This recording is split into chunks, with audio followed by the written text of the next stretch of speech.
In this video, I'll show you how to connect with someone on LinkedIn. Ensure you subscribe and turn on the bell notification to this channel for lots of educational guidance and content like this.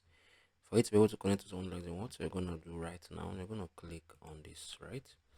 So you're going to click on my network, right? You're going to be able to connect with someone. Once you watch what I'm going to do now, you can see the connections right here. Click on the connections.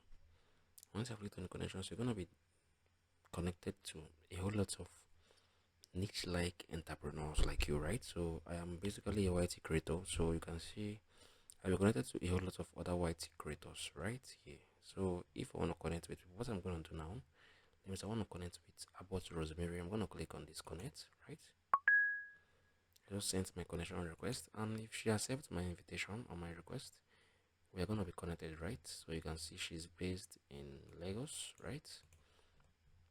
So this is basically how you can connect with someone here on LinkedIn. If you find this video helpful, please share thoughts below in the comment section. Thank you guys for watching through the video. I'm gonna see you all in the very next one.